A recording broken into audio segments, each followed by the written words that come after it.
parents gave my sister a new house for graduation, then I got my present. It's a gym membership. They said. I got angry and left. A month later, when my sister lost the house and casino. Graduation day was supposed to be a celebration. Barbara and I had both graduated from college, and our parents had gathered the family for a big dinner. I expected a speech, maybe some sentimental nonsense about how proud they were. What I didn't expect was for them to turn to Barbara with big smiles and say, "We got you a house." A house. A brand new house, fully paid for, worth $120,000. The whole room erupted in applause as she gasped and put her hands over her mouth, pretending to be surprised, even though I was sure she knew. She always knew. Then my father turned to me and I felt the moment stretch. My heart was pounding because surely, they had something planned for me, too. Maybe not a house, but something that said I was important. "And for you, Tom." My mother smiled, prolonging the moment. "It's a gym membership." For a second I thought I had misheard. But no, they were serious. I looked around the room, waiting for someone to say something, but then Barbara burst out laughing. Then my dad. Then my cousins. Soon most of the table was laughing like it was the funniest joke in the world. I felt something inside me crack.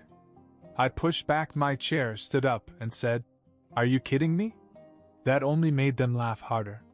Barbara wiped a fake tear from her eye. "Come on, Tom, don't be so dramatic." I looked at my parents. They gave her a house and gave me what? A hint that I should lose weight.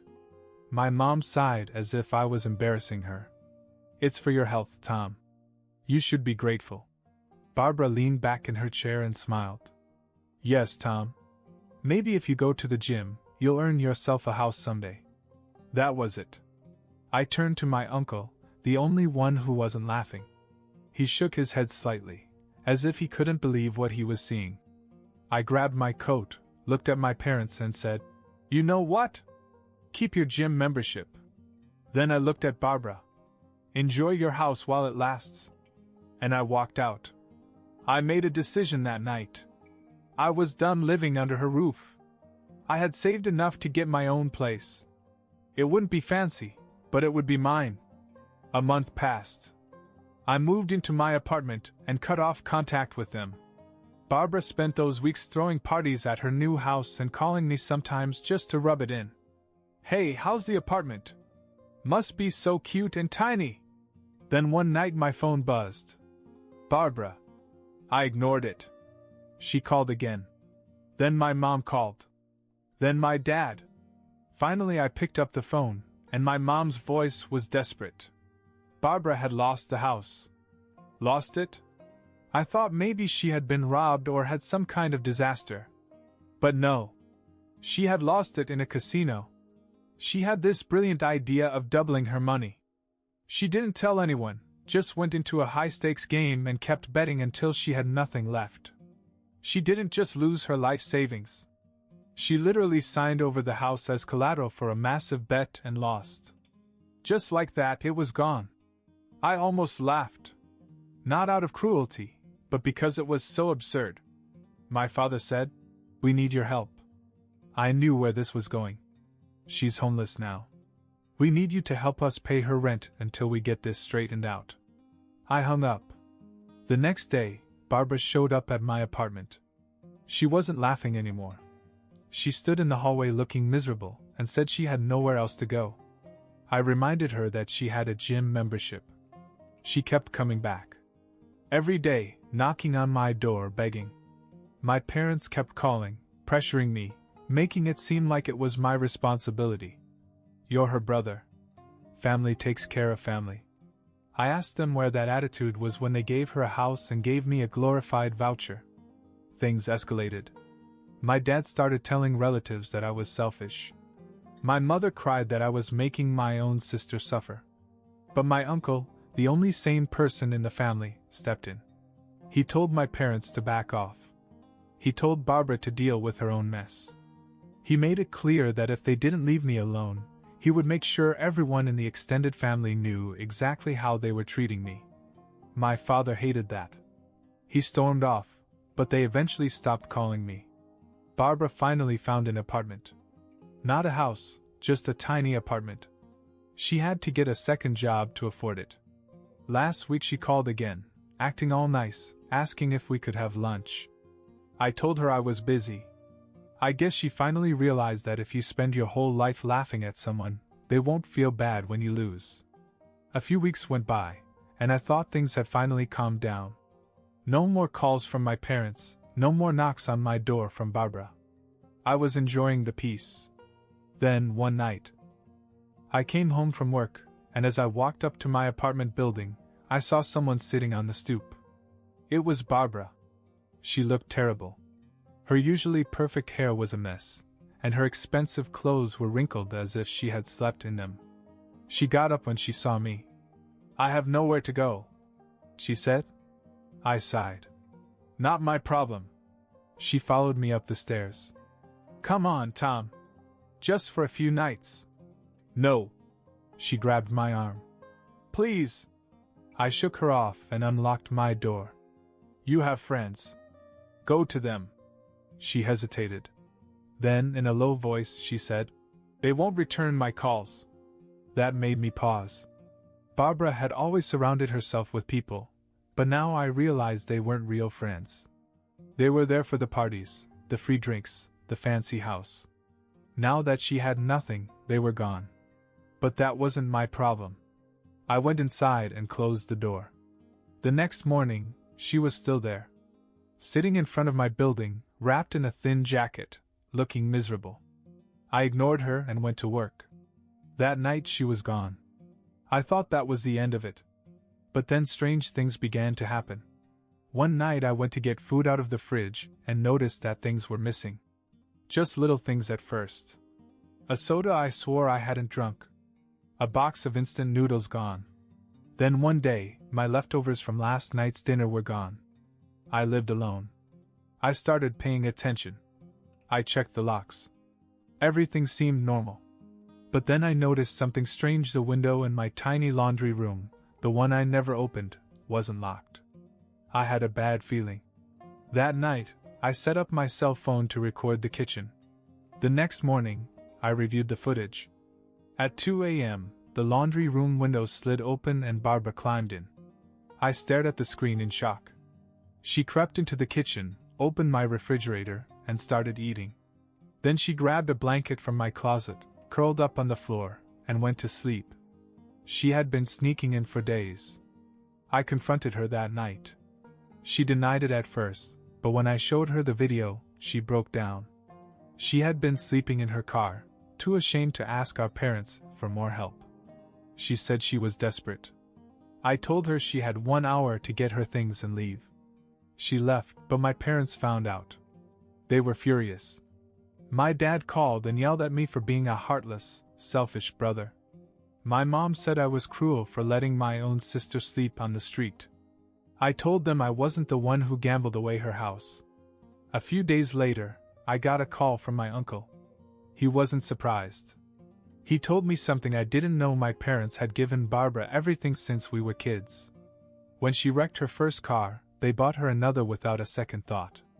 When she failed college courses, they paid someone to tutor her.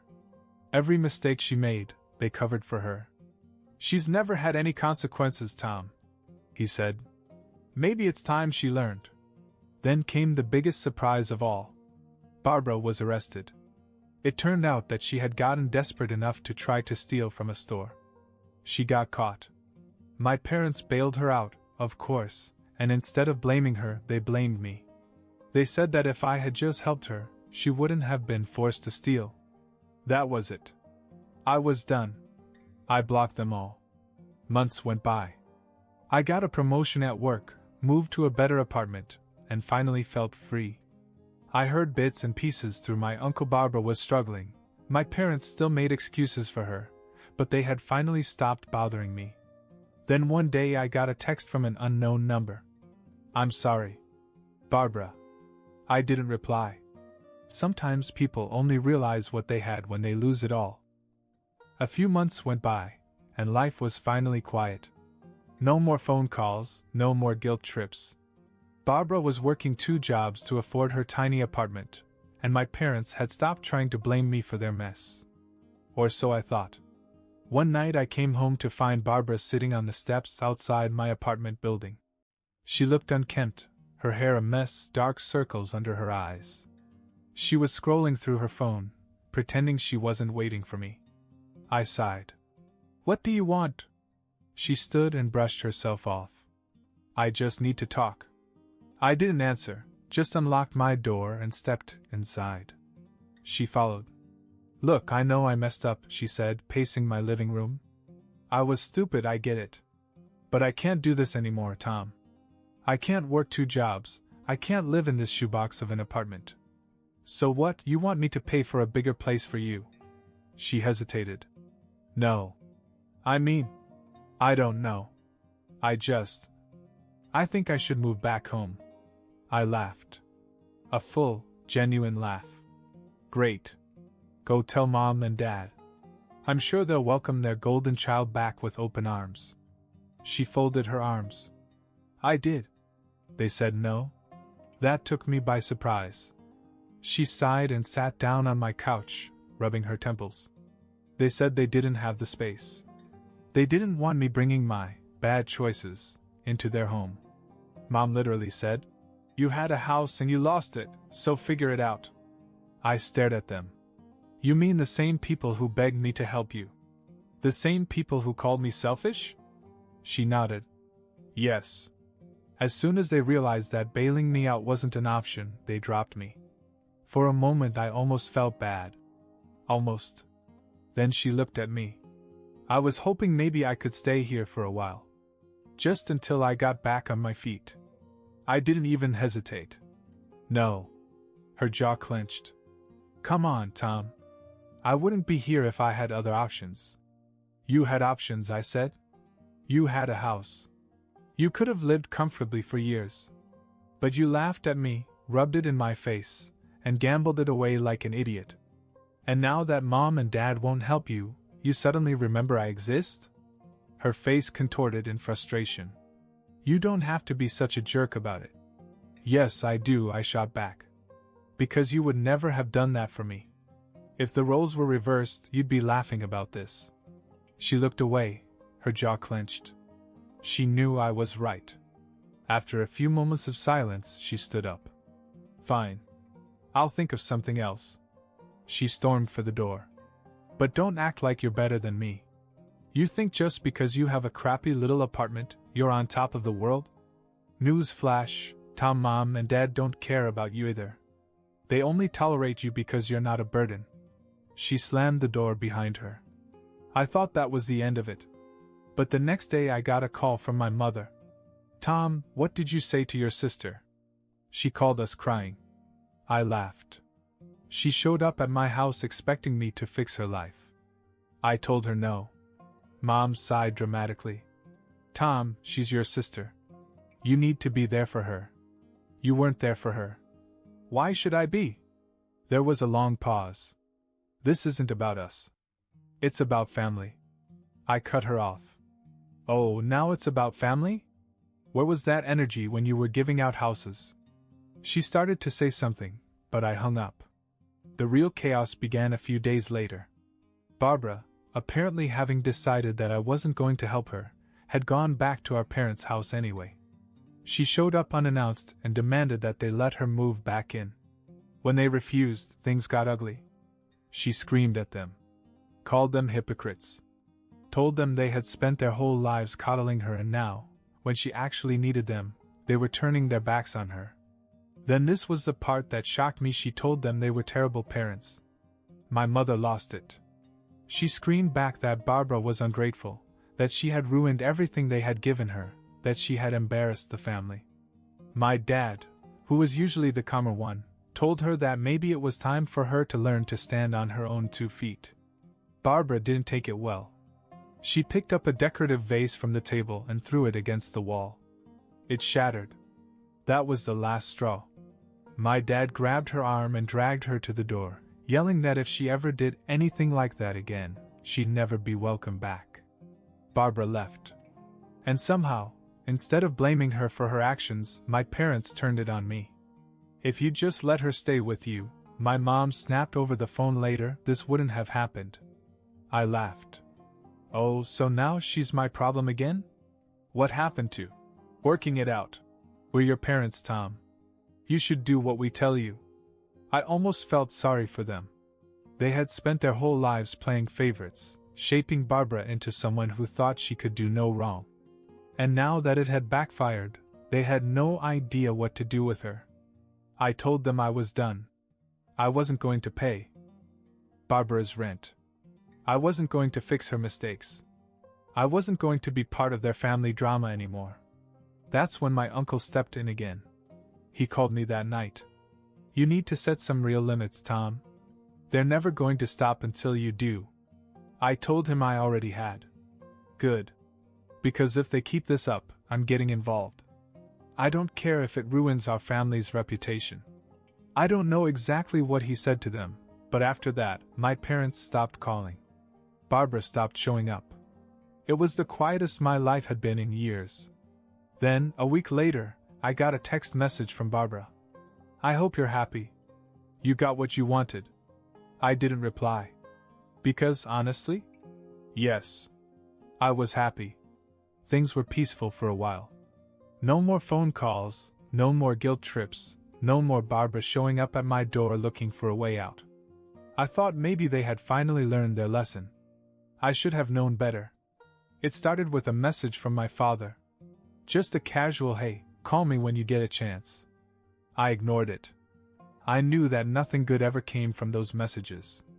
A few hours later, my mom called. I let it go to voicemail. Then Barbara called. I was tempted to answer, just to see what ridiculous request she had this time, but I didn't. The next morning I woke up to another message from my father. We need to talk about something important. Call us. Against my better judgment, I finally called back. My mom picked up right away, her voice all sweet, like she wasn't about to ask for anything. Tom, it's been so long since we talked. How are you? I didn't even give her a smile. What do you want? She sighed, as if I was being unreasonable. It's about Barbara. Of course it was. She hesitated before saying. She's having trouble with the rent. She's really trying, but she can barely make ends meet.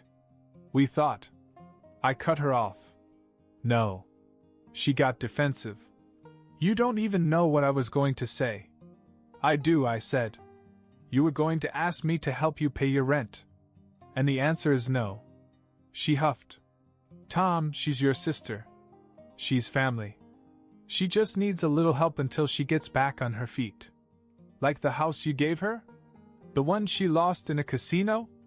There was a long pause before my father finally spoke. She made a mistake, but she's learning. We just need you to do a little bit. We'll all pitch in. That made me laugh. Oh, really? How much are you two contributing? Silence. Then my mom said, well, we help in other ways. I knew what that meant. They didn't give her a dime. So you want me to pay her rent while you do what exactly? Give her pep talks? My father's tone grew sharp. Don't be disrespectful. I scoffed. Oh, but it's not disrespectful to ask me to take care of your favorite child. Where was that generosity when I needed help? My mother sighed, as if she were the victim here. Tom, it's not about that. You have a good job, you have stability. Barbara doesn't. That's not my problem. That's when Barbara jumped into the conversation. I didn't even know she was on the line. Jesus, Tom, will you ever stop being bitter? She snapped. I laughed. Oh, sorry, am I supposed to just forget how you treated me? You're acting like I personally stole from you, she shot back. I made a bad choice, okay? But you have a good life. You can afford to help me. Just because I can doesn't mean I will. She groaned. You're so selfish. Am I? I said. Where was that energy when you were making fun of my cute little apartment? Silence. Then she tried another angle. Fine. Whatever. If you won't help me, at least lend me some money. I'll pay you back. I laughed again. No, you won't. You don't even pay your own rent. she snapped. You're unbelievable. You're acting like a petty child. You'd rather see me struggle than help your own sister. I didn't even hesitate. Yep. My dad lost it.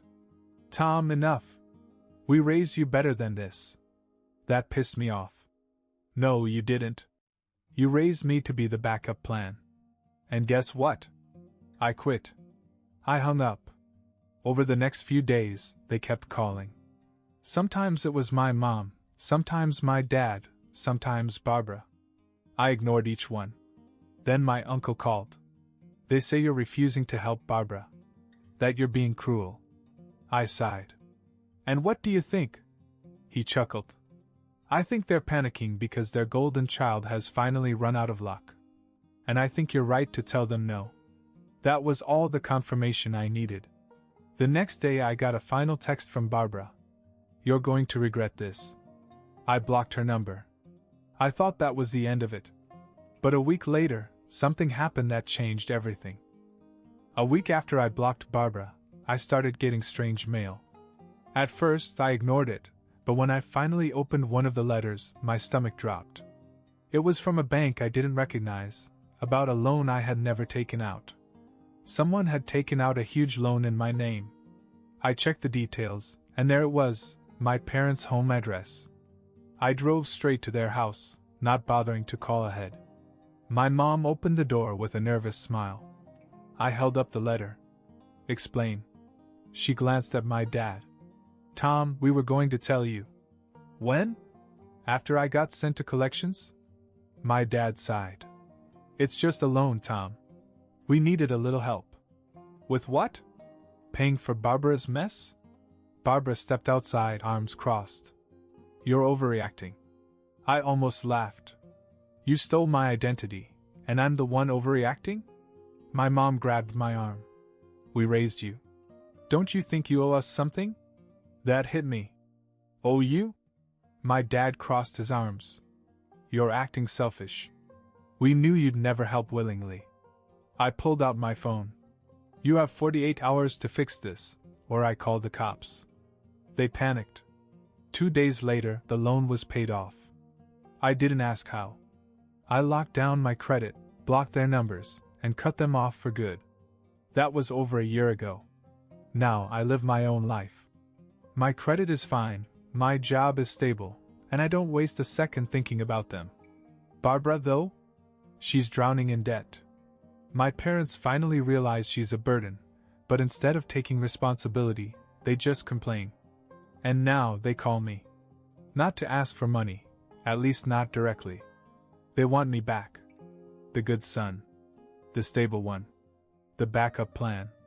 I don't answer. Because I know the truth. They never wanted me. They just wanted what I could give them. And they're never getting anything from me again.